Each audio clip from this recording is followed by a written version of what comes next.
Y bueno, pues usted sabe que la noticia sin duda alguna de este 2023 que entra ya en su recta final, pues es el fenómeno del nearshoring. Ha, digamos que impactado positivamente los datos económicos a partir del segundo trimestre. Sin embargo, pues a decir de los especialistas, habría la necesidad de tener políticas pues enfocadas a aprovechar mejor esta relocalización de empresas de diferentes países. Y para platicar de este tema nos acompaña esta tarde Juan Francisco Torres Landa, socio del despacho Hogan Lovells México. Juan Francisco, muy buenas tardes. ¿Cómo estás, Rogelio? Qué gusto saludarte a ti y a tu importante auditorio. Gracias por tu tiempo, Juan Francisco. Pues coméntanos cómo ven desde la perspectiva de Hogan Lovells, que pues tiene muchos clientes extranjeros, de empresas extranjeras, cómo ven el tema del nearshoring a partir pues del potencial que podría tener esta relocalización. Pues mira, lo vemos de la siguiente manera. Déjame iniciar con una frase disruptiva. Yo creo que el nearshoring no existe. Y tú me dirás, ¿cómo? ¿Cómo que no existe? Si es de lo que se habla todos los días. Claro. Yo estoy convencido de que el nearshoring no existe, por lo menos no en la medida en que realmente pudiera tener un impacto significativo en la economía nacional. Y no existe por la siguiente razón, porque todos los datos que hoy en día se publican respecto a que efectivamente hay esta reubicación de cadenas de suministro, etcétera, son más bien inversiones inerciales, son temas que ya venían caminando, pero no ese potencial. Y lo digo ¿por qué? Porque para que el nearshoring realmente exista en nuestro país y tenga el impacto que deba de tener, significante y semejante a lo que pasó al final de la Segunda Guerra Mundial, donde tú recordarás se dio el fenómeno conocido como el Sí. milagro económico mexicano, que durante un espacio más o menos de 20 años tuvimos crecimientos acumulados del orden del 6% del PIB por año. O sea, ya quisiéramos, imagínate ahorita lo que podríamos hacer en nuestro país con un crecimiento del 6% durante 2 décadas. Bueno, seríamos, realmente daríamos brincos de gusto. En cambio, sabemos que hoy en día, antes se criticaba y se decía que era poco el 2%. El acumulado de este sexenio, de todo el sexenio, va a ser 0%. Entonces, ¿qué es lo que se requiere para tener realmente uso de esta oportunidad histórica? Que la oportunidad es cierta, sí existe, pero no la estamos aprovechando por una cuestión que yo le he denominado el factor 6. Sí. No tenemos el factor 6 presente, y el factor 6 quiere decir S es seguridad, es energía y la I es infraestructura. Mientras no tengamos seguridad, y ahí en seguridad abarco tanto en seguridad física como seguridad jurídica, no tengamos energía renovable, confiable, de buena calidad, de buen precio, y no tengamos infraestructura de talla mundial, el nearshoring va a ser un mito que no va a haber fructificado en nuestro país. Sí se puede tener ese fenómeno, repito, como el que pudimos beneficiarnos a finales de la Segunda Guerra Mundial, pero no va a suceder mientras no tengamos el SEI en nuestro país. Y hoy en día, las políticas públicas no solamente no se acercan, sino parecen atacar directamente los tres factores. ¿Es recuperable este tema? Sí. En este sexenio claramente no va a suceder. Entonces me parece que el gobierno que sea quien gane la siguiente elección no tiene otra más que abrir los ojos y saber que solamente con un SEI contundente, claro, definitivo, se podrá abrir la puerta, esta gran compuerta, para que entonces sí el nearshoring entre en nuestro país en forma definitiva.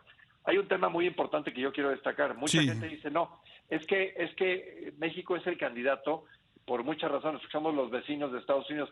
Sí, es evidente que somos los candidatos naturales, pero no somos el único destino posible. Y te pongo un ejemplo. Hoy en día, donde se tiene documentado que mayor inversión en materia de nearshoring ha sucedido, tristemente no es México, es Vietnam. Es una cosa de locura pensar que las ventajas que tenemos nosotros desde el punto de vista geográfico, de ubicación con tratados comerciales, etcétera, no se pueden satisfacer porque hemos sido incapaces de realmente dar las condiciones mínimas que los inversionistas requieren para que esto realmente suceda. Pero no está sucediendo porque, repito, no estamos dando las condiciones como país. Digo, tú y yo no tenemos mucho que ver en esas decisiones, Por supuesto. pero nos toca evaluar qué es lo que está sucediendo. Y hoy en día, repito, no está sucediendo lo que se requiere para que esta oportunidad, que sí daría un impacto brutal, sobre todo a personas que quieren mejores salarios, que quieren mejores condiciones de vida, que habría mejores condiciones de educación, porque estamos hablando de inversiones que serían seguramente en el rango de cientos, miles, quizás decenas de miles de millones de dólares. Pero no están dadas las condiciones hoy, Rogelio. Lamentablemente, hoy en día no podemos hablar de un nearshoring contundente como tal. Es una posibilidad, pero no es una realidad. Sí, como tú dices, es los indicadores que se han comenzado a dar en el tema de inversión y por supuesto en algunas actividades industriales, pues es un tema inercial y sería, digamos que conveniente que una vez que ya se den los debates entre las candidatas a la presidencia de la República, pues conocer cómo podrían aprovechar desde su perspectiva esta gran oportunidad del nearshoring.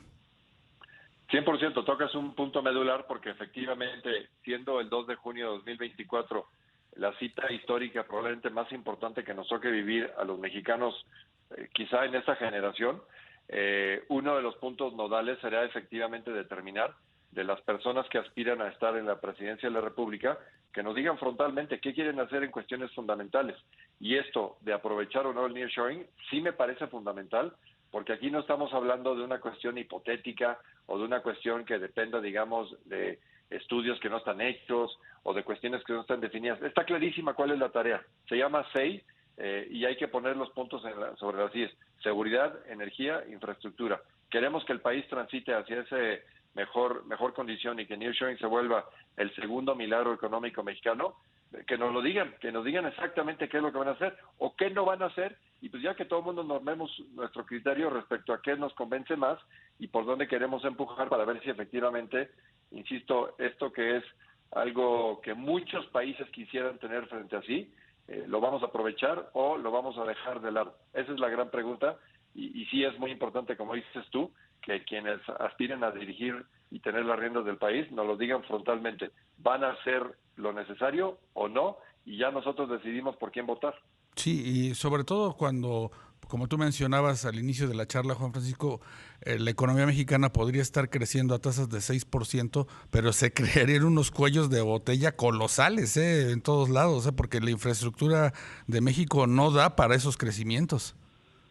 Pues no, pero estarías de acuerdo conmigo que sería un magnífico problema que tener, porque en el momento en que eso esté encima, eso querría decir que podríamos dejar este letargo y esta idea de que no necesitamos mejores aeropuertos, que no necesitamos mejores carreteras, que no necesitamos mejores puertos o mejores cruces fronterizos. Las necesidades serían evidentes y la toma de decisiones sería obvia. Entonces, por ejemplo, dejaríamos de construir instalaciones que no tienen viabilidad económica, Claro. dejaríamos de hacer cosas que no tienen rentabilidad social o industrial y concentraríamos los recursos de un país que sí es importante en el escenario mundial en las cosas que realmente hagan sentido. Hoy en día, la estadística, tú lo has dicho en este programa, en la OSD estamos en el sótano en muchas cosas, Sí. Pero podemos aspirar a estar mejor, insisto, si se hacen las cosas con sentido común y con un sentido de estadista, con un sentido de progresión real en la mejora económica del país y por lo tanto de aquellas personas, todas, pero sobre todo de aquellas personas que han estado marginadas del crecimiento. En eso coincido yo al 100%. Hay una gran deuda social y hay que hacerle frente. Pero eso no se logra con retórica, no se logra simplemente con dichos.